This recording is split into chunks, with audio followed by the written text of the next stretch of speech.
chains in the US. So both of them, when I asked, why are you not selling online, or why don't you have like delivery or online shopping? So they were saying that we are afraid that it would cannibalize from our brick and mortar sales from the stores. So this was 2019, pre-pandemic. So the pandemic hit and everyone shifted online. We had grocery delivered, food, prepared food delivered, everything was delivered. Even here in the Philippines, I noticed that. Everything shifted to delivery. So maybe 2 years after that, this supermarkets now have their own websites. Now they have their own delivery services within areas of their brick and mortar stores. So they learned that digitalization, e-commerce is really the future. And basically the pandemic was the push that made them decide to go into it full swing. E-commerce is very important, but we have to be wary also. We have to understand what we're going into. I'll just give you one example. The top, I would say, e-commerce store in the US. I don't want to mention it, but if you go into them and you do fulfillment services under them, they will take care of storage, they will take care of warehousing, they will take care of last mile delivery. Be prepared to give 70% of the profits to them. So basically... sabihin mo na, what is that? Yes, so they know, because it can be... of course. So if you list under Amazon Fulfillment, that would mean 70% of this product that you listed under them would go to them.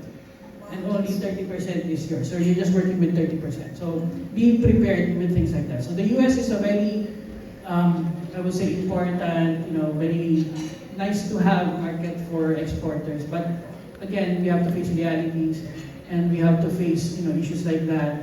And the other one is logistics. But kasi integrated naman kasi yung system. Of course, yeah. They will take care of everything. Basically, it's plug and play. Fire and forget. Just give them the product and then they will take care of everything. The other thing that I would want to briefly touch upon is logistics. Of course, we all know this.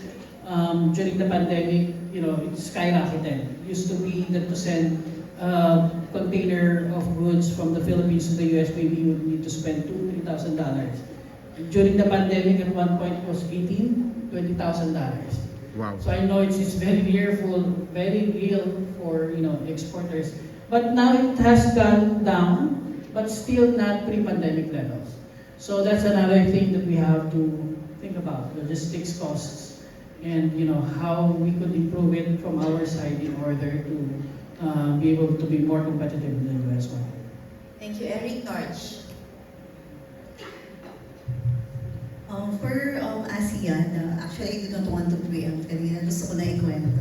So of course, we have the ASEAN single window, and may agreement kasi ang lahat ng ASEAN countries for that e-commerce platform. So it's this is very good news for the MSMEs, especially the non-food.